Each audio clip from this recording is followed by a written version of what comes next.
You see, the mind can only focus on one thing at a time. The mind cannot focus on two things at once. If you try and put two images in the mind at the same time, you have confusion.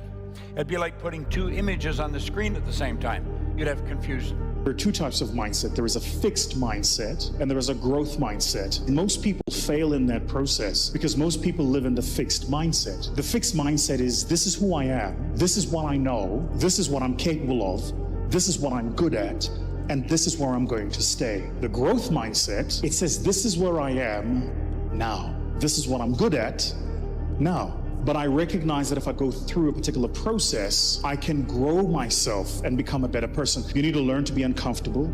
You need to be comfortable being uncomfortable.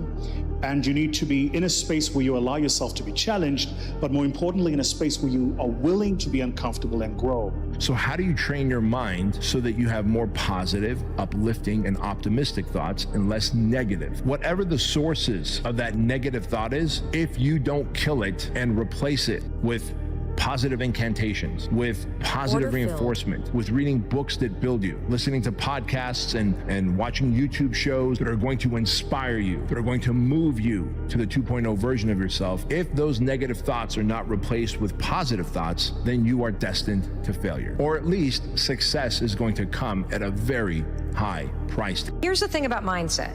A mindset will not change the shitty situation you're in. A positive mindset changes you, which changes your ability to deal with the shitty situation that you're in. Stop scaring yourself. How often do you terrorize yourself with your own thoughts? You get into absolute terror, and it's only coming from your thoughts. Nobody out there is doing a thing. Sometimes it's an old family pattern. Sometimes we get new things. You know, we find so many ways to scare ourselves. I would like people to, when you have time, to make a list of your fears. Make a list of your fears, and then give yourself the opportunity to turn each fear into a positive affirmation. Turn each one into something positive. And remember, always you are in charge. You are always in charge. How do you activate the superconscious mind? Here is the most powerful of all. We call this the master method of activation. It is called solitude. Now, how do you use solitude? We call this go into the silence. Go and sit down quietly by yourself for 30 to 60 minutes. 30 to 60 minutes. Most people in our society have never sat quietly for 30 to 60 minutes in their entire lives. Yet I will tell you this method works 100% of the time. That any problem that you have, any difficulty, any challenge, any goal that you want to accomplish, if you'll go into the silence and sit quietly and then listen to the still small voice within, at a particular moment, the mind will go clear and wham, exactly the answer you need will come at exactly the right time. You can protect yourself from negativity. And that's what stops most people, negative thoughts. The way you can put a coating around your mind is with one simple thing: gratitude. Gratitude erases negativity. I'm gonna show you how this works. If you wake up in the morning, you start having negative thoughts. Every time you feel, in the middle of the day, if you feel yourself doing that, stop, just stop for a second and start going over in your mind everything you have to be grateful for. Not everything you want, everything you already have. Because what you have is substantial. But the fact that you can walk, that's a blessing. The fact that you woke up, that's another blessing. The fact that you can see, think, reason, that's another blessing. The fact that you have any measure of health, that's another blessing. And I'm just talking to you, I don't even know you. I could give you 50 things you ought to be grateful for right now. I don't even know you. The fastest way to take control of your life is to stop controlling everyone around you. You have no idea how much time and energy and attention you are wasting trying to control other people. Well, I think worry will make you sick. I've never seen it accomplish anything. I've never seen worrying about anything change it. So I decided not to do it. If you can't do anything about it, why the hell worry about it? Every negative thought you have releases poison into your system and will kill you or give you cancer or tumors or whatever else you can think of. So if you're thinking negative about anything, erase that.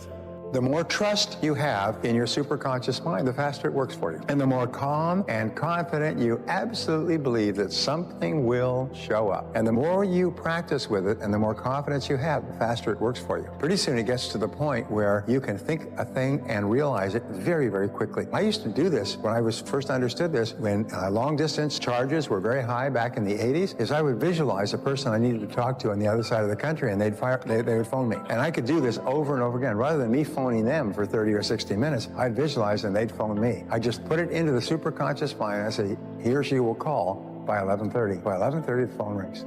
And do this over and over again. And the more confidence you have that it will work, the more rapidly it works for you. It requires a step of faith, a mental step of faith. The three things that's very important. He said, in order to make it in life, number one, you have to develop your mind, that you don't get in life what you want, you get in life what you are. Number two, you have to practice the principle of OQP, only quality people. You earn within $2,000 to $3,000 of your closest friends. People rub off on you. Academy Award winner Sidney Poitier said, when you go for a walk with someone, something happens. Either you adjust to their pace or they adjust to your pace. Whose pace have you adjusted to? But the other thing that he said that's most important, that's really important today, he said, develop your communication skills, because once you open your mouth, you begin to tell the world who you are. Order filled.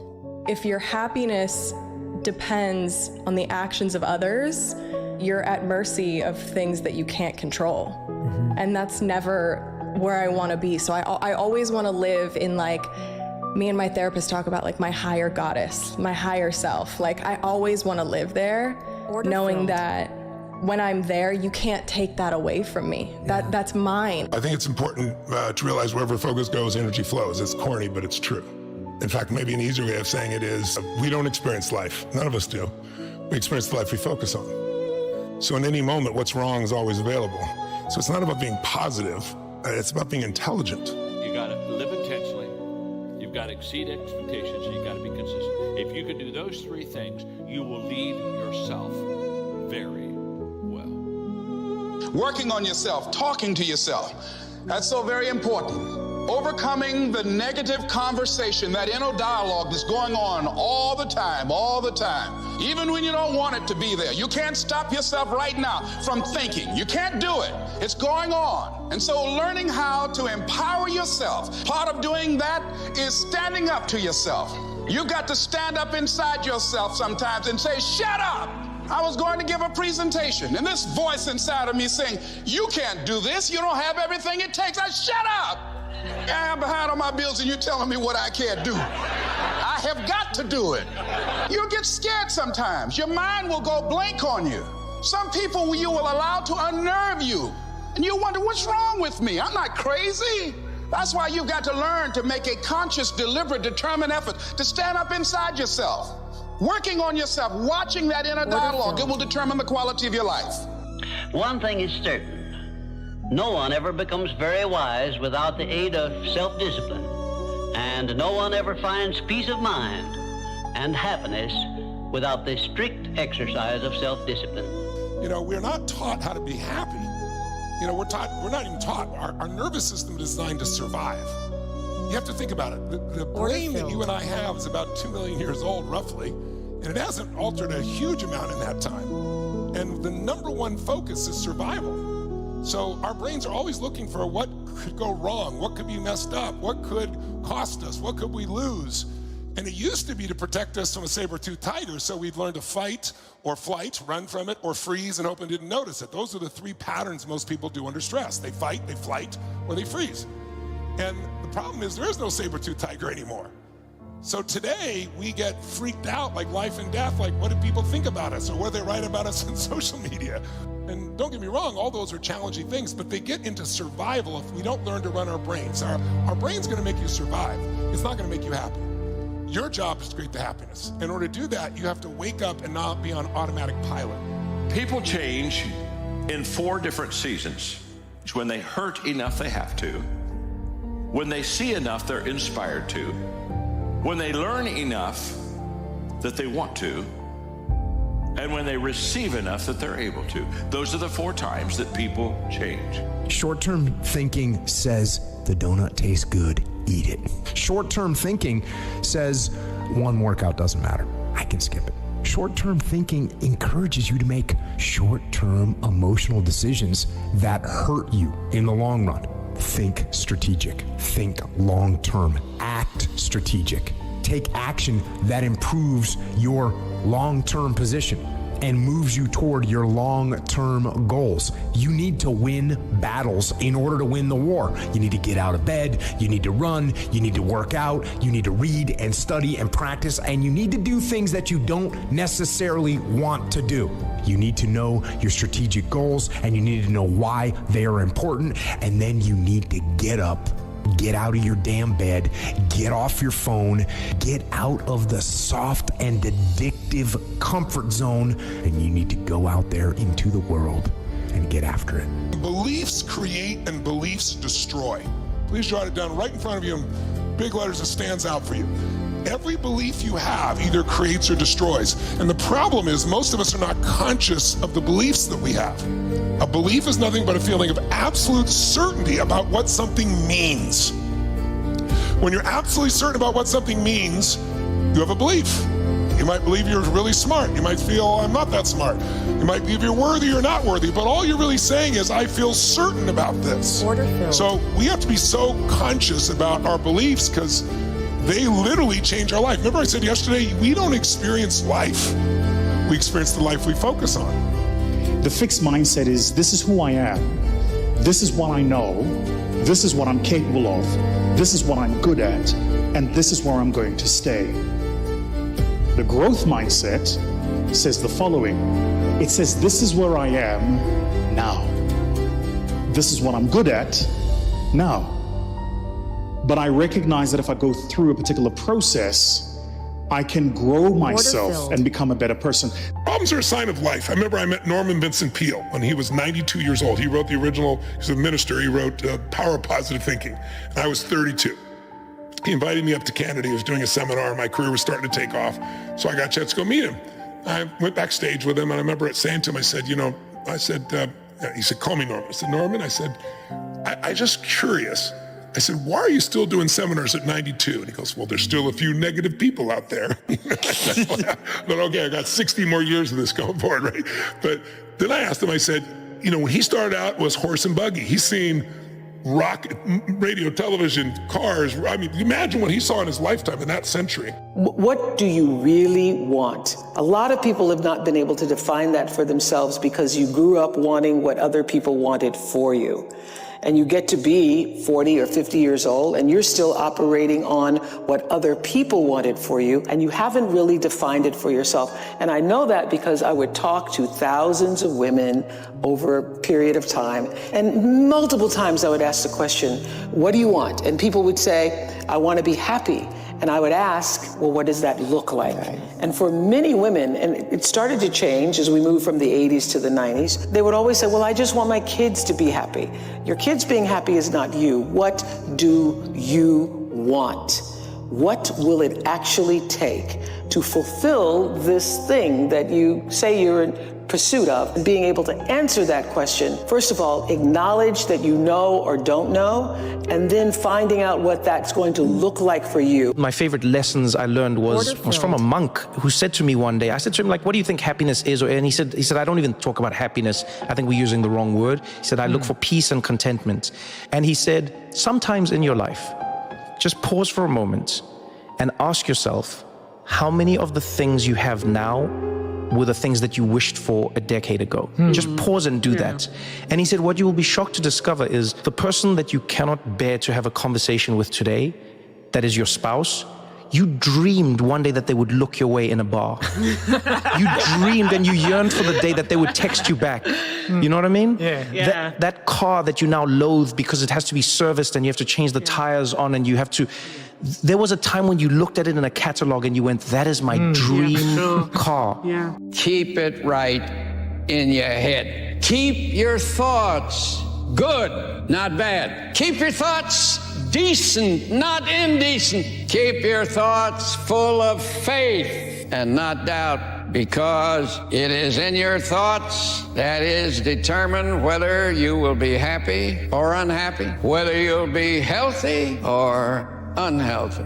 The happiest person is he who thinks the happiest, most interesting, finest thoughts. And that is a fact. The mind is like a factory, a mental factory. And whatever you think about all day long pours ingredients into this mental factory. Can you imagine dumping a barrel of trash into this mental factory every day and coming out with a rich, dynamic, positive life? It can't be done. You decide what goes into your mental factory. Don't let anybody just dump anything they want to in your mental factory, because you've got to live with the results. Get over yourself. Let me explain something to you. It's not about you. The first step in leadership is to get over yourself. The first step in connecting with people is to get over yourself. The first step in communicating is to get over yourself. I tell people all the time when they say, I want to be a great communicator, I said, number one, just get over yourself. Get over the day that you're more concerned about helping people than how you look. All of a sudden, good things begin to happen. It's the key to serving others. It's the key to influencing others. And by the way, the get over yourself is the Maxwell translation. Jesus said, if you want to be first, you have to be last. Yes, you do. And if you want to rule, you have to serve. You want to live, you have to die. He was just saying, get over yourself. Thoughts create feelings. Feelings create your behaviors. And your behaviors create the outcome. In your relationships, at work, with your money, whatever. The most important foundational thing to get right is how you think. And I am not a fan of positive thinking. I'm a fan of accurate thinking with a positive spin. And if you allow your mind to go to darkness, to go to negativity over and over and over again, you're building a pathway in your brain for negativity, which is why mental health is a daily practice. You need to practice accurate thinking with a positive spin over and over and over again. Then your mind will slide down that slide easily, quickly, and your life will be so much better. 3 P's that you gotta annihilate, crush, or destroy if they're getting in the way of your progress in a relationship or your career or your happiness or your health. These are the 3 P's that make learned helplessness. Number 1, you think the problem is permanent. Once you've had enough disappointment, sometimes your brain doesn't want to get disappointed, so it's a permanent problem. Please write down, no problem is permanent, only your soul is permanent. Nothing's forever. Everything changes, everything eventually ends, and something new begins. That's part of life. Those are the seasons of life. The second P that keeps people in learned helplessness so they don't change, this belief's got to be annihilated, broken through, and that it's pervasive. That means that because my relationship's not great, my whole life is horrible. Then you're forgetting you do have health, or you do have friends, or you do have a job, or you do have whatever. I can breathe. And the third one is we think the problem is personal. There's something wrong with me. And if you start believing that, it becomes self-fulfilling. You give up. See, I'm not good enough. I'm not beautiful enough. I'm not smart enough. I always screw it up. So those 3 P's got to be destroyed. That's why a lot of relationships don't work. We make her Wonder Woman and she makes us Superman, and neither one of us live up to it. And that we've got that bulb, that honeymoon bulb turned up to 100 watts, and the honeymoon's over. We're trying to deal with some real base stuff. Let's leave it at 20 watts. We're just lit, but we're not just feverishly superhuman. And I think a lot of us just purport that on someone else, and they can't live up to it, and it ends up not being fair to them. And then they do the same to us, and we both walk away going, I underwhelmed. We all want to be able to change the way we feel. That's what I spend my life showing people how to do. And what most people don't know is emotion is created by motion. The way you move determines the way you feel. You have 80 different muscles in your face, 80. For most people, this is the largest area of unemployment in the country. They use the face the same way. They feel the same emotions over and over and over again. So what I was saying is I have this deal with myself called priming. Every day I say, look, you got to have 10 minutes for yourself. You don't have 10 minutes for yourself, you don't have a life. And I'm not going to hope I feel good. I just got back 6 countries in 12 days. I was in India 2 days ago. Wow. And I woke up here feeling like somebody ran me over with a truck. But you got yourself psyched up. But the way I did it is I do this process. And it's 10 minutes. I put some music on. I do this massive change in my breathing, so it radically changes the way I feel. And then I do this 3-step process. First, I do 3 minutes of gratitude, where I think of 3 things I'm really grateful for, and I associate. I don't think of it over there. I feel it. And the reason is, when you're grateful, you can't be worried. You can't be fearful.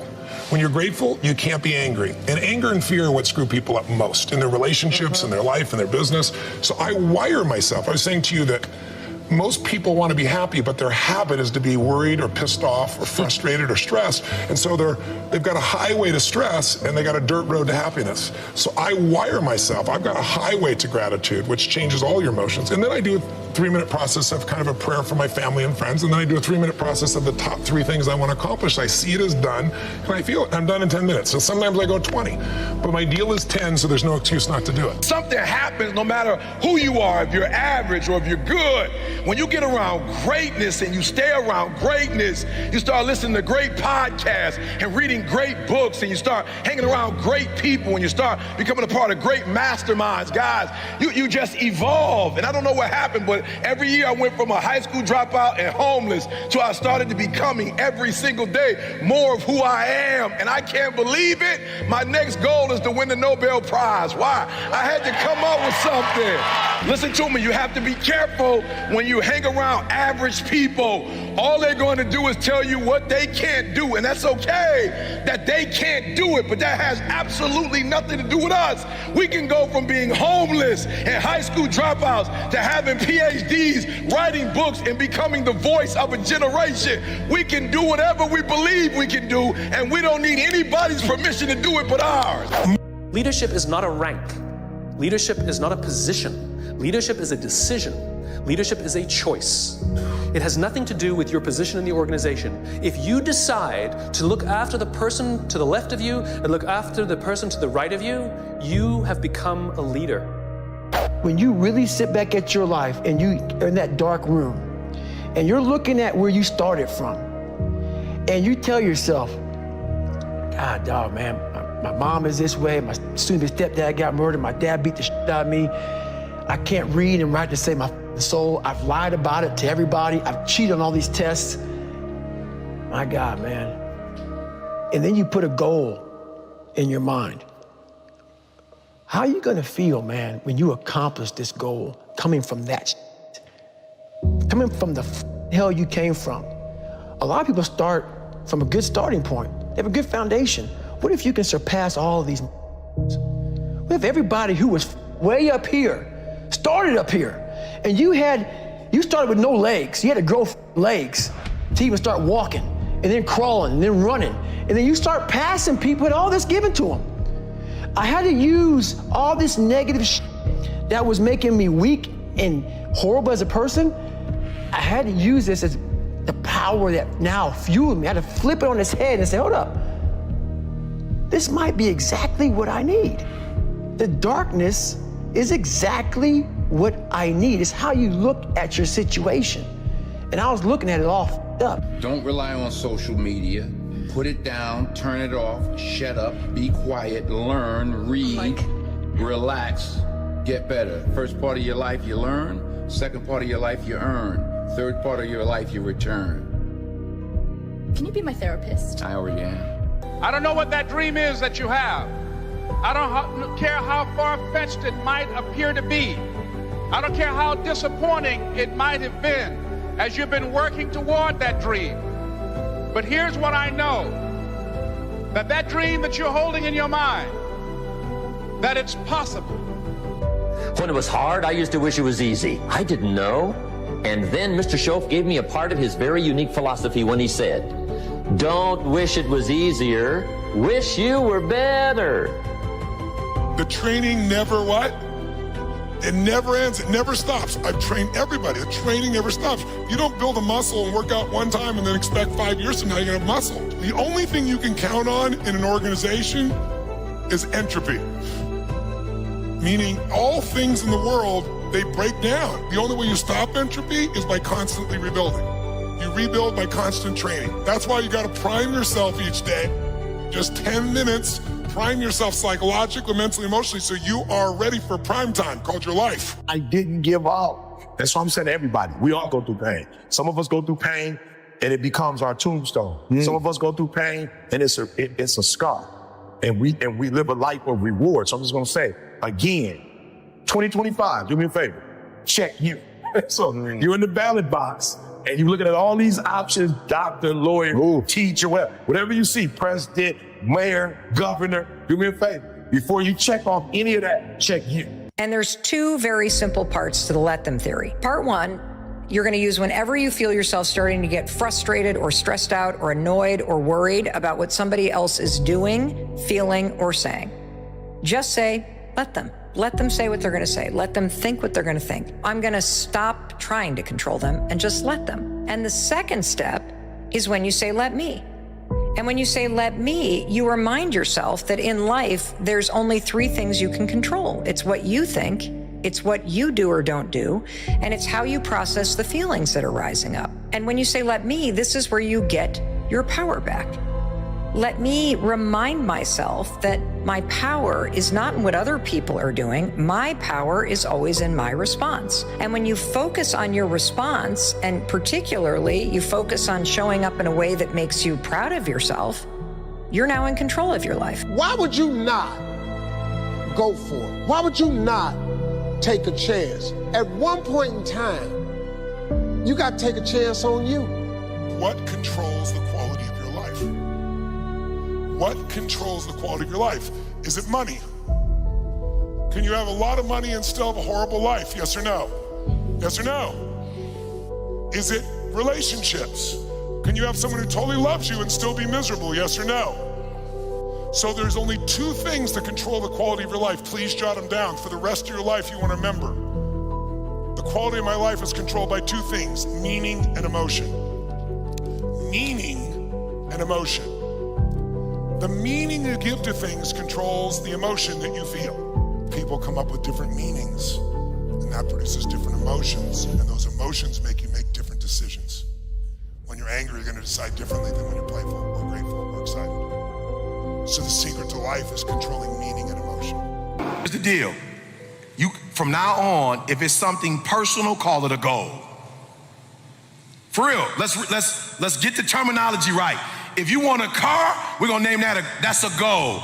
Don't put your car in the same category as Martin Luther King when he said, I have a dream. Don't put that in the same category. That's a different category. If you're trying to build your business portfolio, that's a goal. When you use the word dream, now you are changing other people's lives. When Dr. Martin Luther King said, I have a dream, he already had a PhD. When he said, I have a dream, he was already a minister at Ebenezer Baptist Church. When he said, I have a dream, he already had a car. When he said, I have a dream, he already had a wife. When he said, I have a dream, he already had children. When he said, I have a dream, he had already won the Nobel Prize. When he said, I have a dream, he had already met with the president. When he said, I have a dream, he was already one of the most influential people on the planet. When he said, I have a dream, he wasn't talking about himself, he was talking about you and I.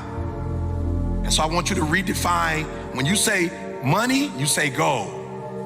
Say, I have a goal. I have a target. When you say I have a dream, that's beyond. I was riding with a friend the other day, and I know this friend of mine who has been working on a job where she's been miserable for a long time. She was telling me about how she was miserable on the job and how she was so unhappy. So I said, if it's that stressful, and if it's causing you that much pain, I say, why don't you just quit and do something else? And she said something that really put her in the chorus line with a lot of other people. She said, I would, but. And then I started thinking about that. I said, let me take a poll. So I started talking to other people, and I would ask them what they were doing. And I said, but is that your passion? And they would say no. I said, then what's your real passion? And they would tell me what their real passion was. Then I said, well, then why aren't you doing what you really want to do? Oh, I can do it, but. And they would continue on.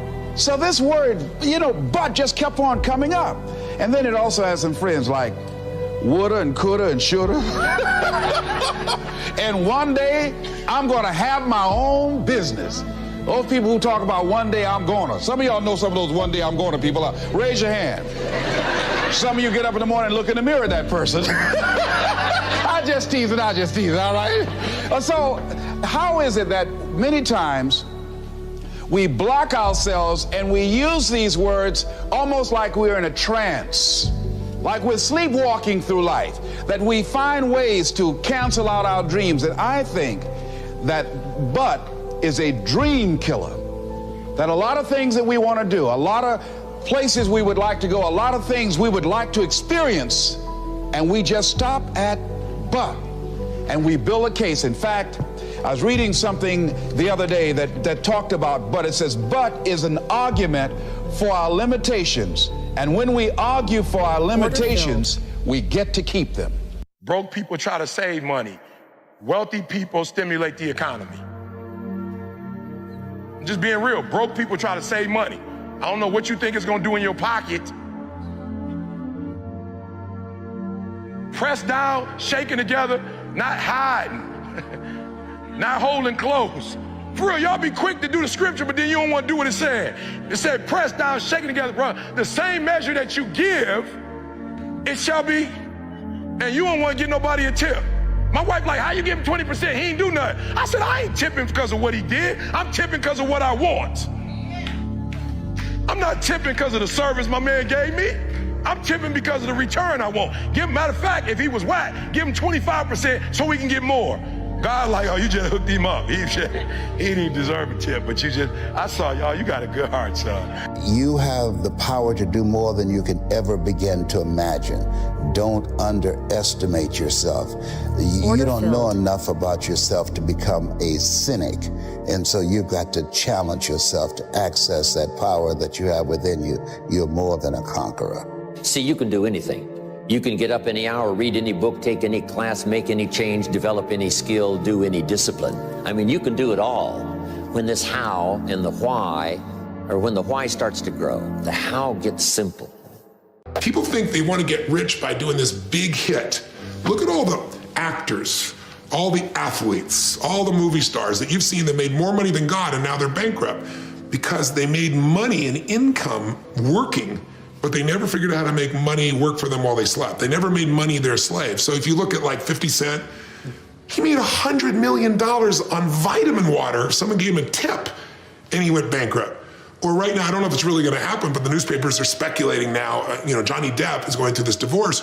He made $750 million, $750 million. And they're saying he may go bankrupt now because he's gonna have to give up half in his cash position, and he spends $30,000 a month on wine, and he took Hunter Thompson, the reporter, and burned his body and paid $3 million to blow his ashes into the atmosphere. So you can mess up no matter what you do, or you can take a small amount of money and just consistently invest it, and you'll get where you want to be financially. You need to be clear what it is you really want. I always tell people, know not only what you want, but why you want it. I know this is simplistic, but most people just don't do the blocking and tackling of their life.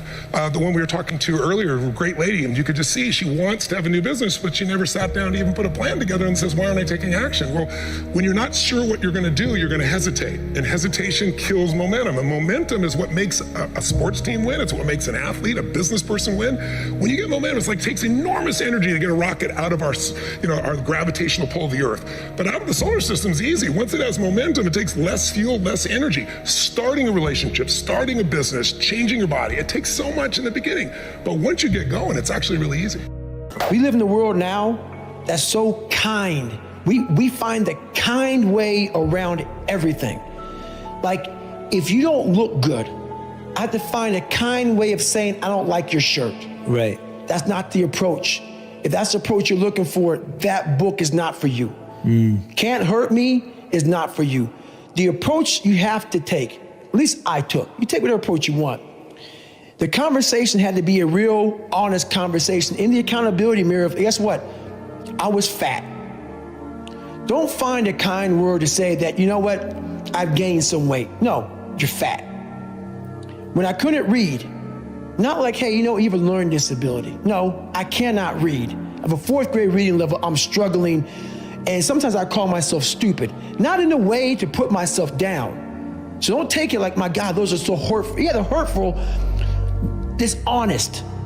The conversation has to become an honest conversation of where you're at mentally. Where am I at mentally? I look like I feel like I'm falling behind in school. I'm lazy. My house is a mess. You have to look at what it is and call it what it is. Don't find words to make yourself feel better, because so we hang around people that make us feel better, that tell us what we want to hear, not what we need to hear. And so we stay away from those people. And we stay away from those people, like our internal dialogue. becomes that kind, it's okay. It's not okay. So that's where it starts. It starts with that accountability of it's not okay anymore. This can no longer be okay.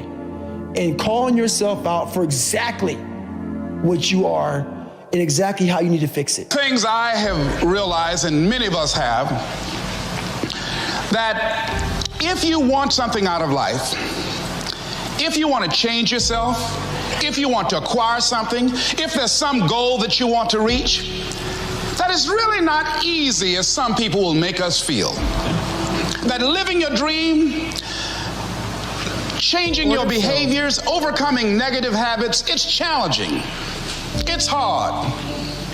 That living alone is just very difficult. And once we begin to come to grips with the fact that living is difficult, life is very challenging. I heard a song once by a guy named Dimples called, "If it ain't one thing, it's another." I say to you, if it ain't one thing, it's 12 others. Always something. You will never ever have a problem-free moment in life. Somebody said, and I like this, that you either in a problem or just left one or headed toward one. Anybody found that to be so? Raise your hand if you know what I'm talking about. I mean, there's always something. So how do we begin to nurture that hunger? What are the characteristics or the qualities of people that are hungry? What will it take for me to get some of the things that I want? And being hungry for those things. Number one, you've got to work on yourself. It's very important that you engage in an ongoing process to develop you. Spend more time on yourself than what you've been spending. The number one thing that's going to change your life, the only thing that will change your life, change your business, change your money, change your relationship, is you must raise your standard. Now, I know that sounds boring, stupid, basic, but it's the truth. The only thing that changes our life long term is when we raise our standards. What does that mean? That sounds so boring and dumb. It means that all of us in life have things we want. We don't get what we want. We get what we have to have.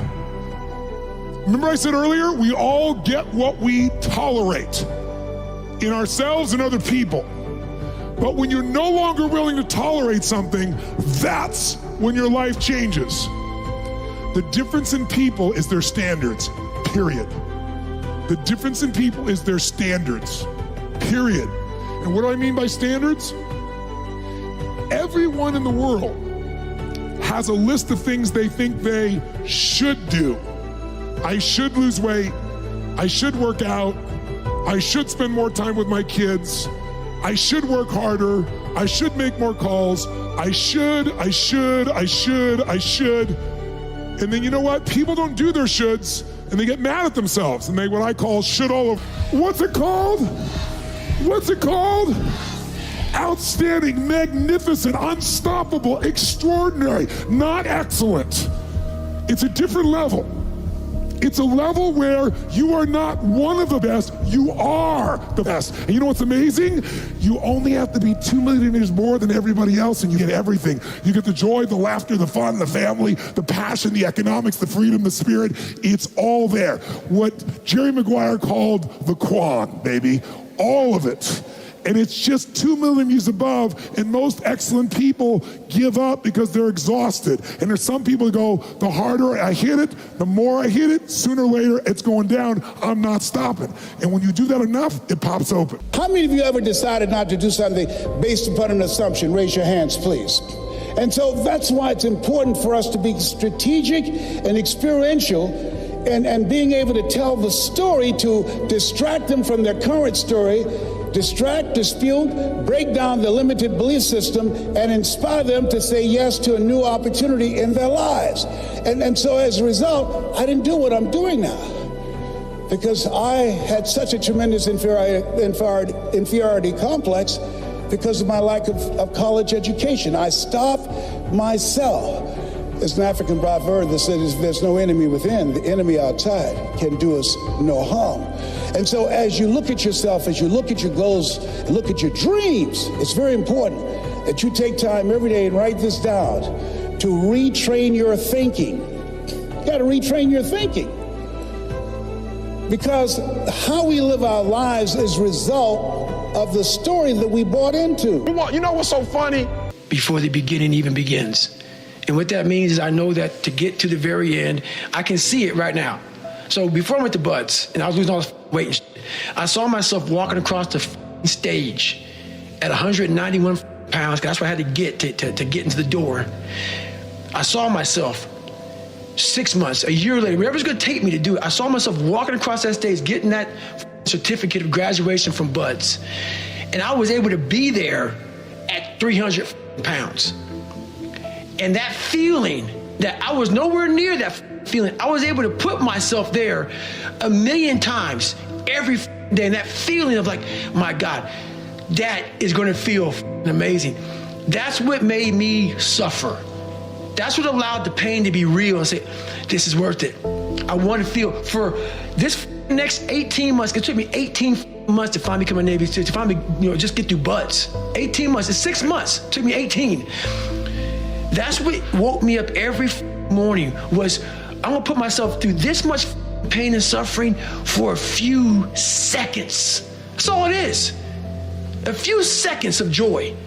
And it's so worth it, man. That's what people don't get. So I'm able to put myself at the finish line, even though I have no finish line, but at the finish line of an event before I even start the and say, how are you gonna feel at the end of this? Visualizing this is my biggest tool of life. That's why I've been able to put myself in cold water, put myself in a 100-mile race millions of times before I've done it. And I'm able to go through the race and see how I'm gonna feel at mile 50. Almost to the exact feeling. Right, so when it comes up, it's no surprise. It's no surprise. I've already done this 1,000,000 times. Mm-hmm. If you stay in your comfort zone, that's where you will fail. You will fail in your comfort zone. Success is not a comfortable procedure. It is a very uncomfortable thing to attempt. So you got to get comfortable being uncomfortable if you ever want to be successful. Path of least resistance never makes you happy. It's like, you have to push yourself. Self-esteem, esteem for yourself is earned by you doing something difficult for you. When you do something that's incredibly hard and you push through it, your brain starts to have inner pride, not fake ego. Most people have a belief about what their real potential is no matter what you tell them. And that affects how much action they take. And of course that affects the result. And then ironically, that result reinforces their belief. And then that belief affects it. So I'll give you an example. Let's say a person has unlimited potential, we all agree. But they take little action, little results. Why? Because they have to start with a problem with their belief. They don't believe it's really going to happen for me. Maybe for Frank Kearns because he's got the cool hair and stuff, or maybe it's for you because you're so driven, but it's not me. Maybe Tony Robbins because he's a freak, got these big teeth. Whatever their thought process is, right? They got this thing, right? But what happens is, if you believe that there's very little potential, how much action are you going to take? Nothing, little. And when you take little potential with a little action, what kind of results do you get? Lousy little results. And when you get little results, what does that do to your belief? You go, see, I told you this was a waste of time, told you this wouldn't work. And then what happens? You tap even less potential, you take even less action, you get even worse results, and your belief gets even weaker. And this sucker feeds on itself until you are in a downward spiral. It's poisonous. It's poisonous and it's self-fulfilling. Now, what if something could happen that could come along and fill you with a sense of absolute certainty? Not like I believe, but I mean where you know. In you guys' case, mine as well, we knew because we had to. Because we burned the boats. There was no other option. We had to find a way. We weren't going to live that way. We all did it in different ways and for different reasons, but in essence, that was it. If you get yourself in a state of certainty that this is going to work, I'm going to find a way, and if this doesn't work, I will make the way, then you tap a lot more potential. And when you're certain in your potential, you take massive action. When you take massive action, you really believe in something, you get great results. When you get great results, your brain goes, see, I told you I was a stud. I told you this thing would work out. Now you're even stronger. You tap more potential, take greater action, greater results. That's how you went from $300 in a week to $2,500 in 5 days to $100,000 in a month to $1 million in a day. Same thing with you. And we get momentum. That's why the rich get richer and the poor get poorer. Now, some people go out and they go, well, I'm going to take a bunch of action, all right? I'm going to open this product, I'm going to try it. And they'll say to you, I even did it. But it's like a salesman who goes and knocks on the door, and he knocks on 100 doors and says, You don't want one of these, do you? Yeah, exactly right. Yeah. And even if he doesn't say it verbally, his face says it because he doesn't believe it's going to work. So his voice, his body, the execution is so weak. Maybe if he talks to 100 people, somebody's going to buy out of pity. They don't want his kids to starve, right? But he's not going to get the result. So the core difference in people is how do you produce certainty when the world isn't giving it to you? You go out and you try in your case, you're 100,000 in debt, nothing's working.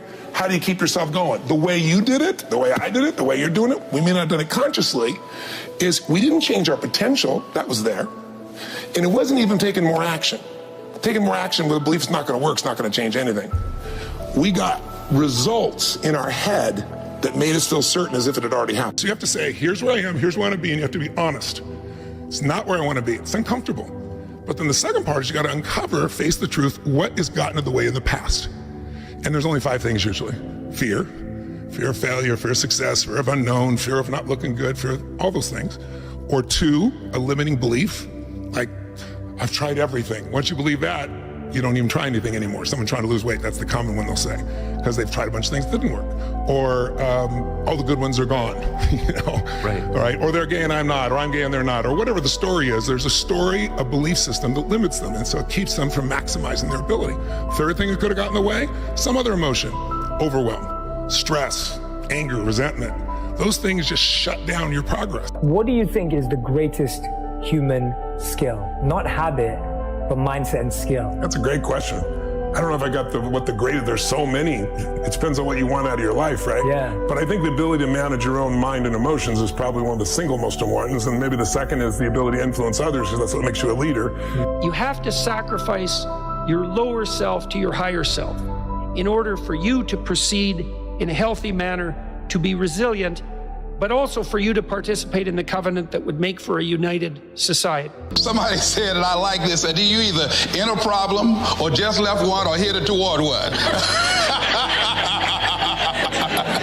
Anybody found that to be so? Raise your hand if you know what I'm talking about. I mean, there's always something. So how do we begin to nurture that hunger? What are the characteristics or the qualities of people that are hungry? What will it take for me to get some of the things that I want? And being hungry for those things. Number one, you've got to work on yourself. It's very important that you engage in an ongoing process to develop you. Spend more time on yourself than what you've been spending. It's very important. You owe that to yourself. I was reading a book by Og Mandino called The University of Success. Read one line, gave me a chill. I didn't have to read anything else in the book. He said, many of us never realize our greatness because we become sidetracked by secondary activity. We spread ourselves too thin, don't know how to say no. And we find ourselves doing all kinds of things and never ever have time to do those things that we need to do to work on ourselves. And then there goes a second. There goes another second. There goes another second. And we can't stop and hold time. And before you know it, you wake up one day and you're behind in your dreams and your bills.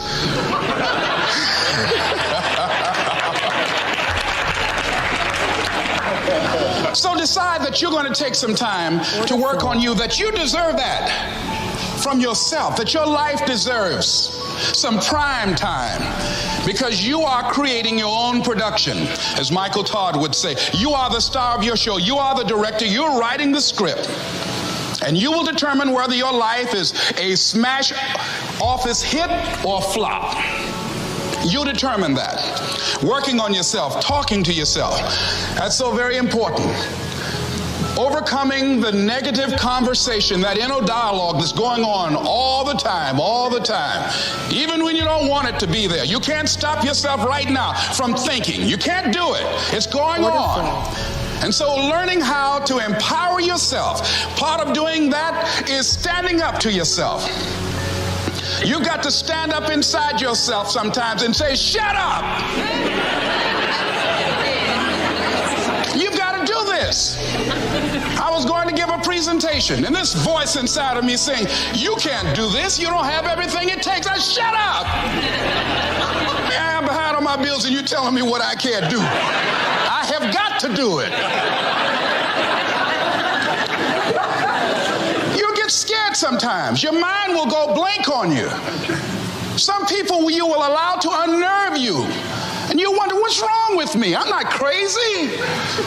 That's why you've got to learn to make a conscious, deliberate, determined effort to stand up inside yourself. Working on yourself, watching that inner dialogue, it will determine the quality of your life. I don't believe this. I know this. I've had a challenge of losing weight. I'm walking through the airport, this voice say, why don't you have some M&M peanuts? No!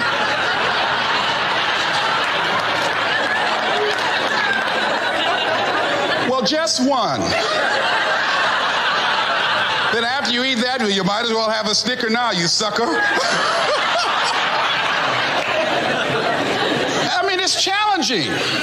My mother fixed the kind of sweet potato pie you can't eat with your shoes on. Have to take your shoes off so you can wiggle your toes. It sticks on my fingers. It says, eat it. One little bite won't hurt. We can't ever get rid of shame. What we can do is develop resilience to shame. If something happens and you're overwhelmed with shame, the first thing you need to do is get back on your emotional feet. Don't talk, text, or type to anyone. Get into a dark, quiet place and then talk to yourself like you talk to someone you love. Just be like, dude, it's okay. Like, you screwed this up. You're gonna have to circle back and clear.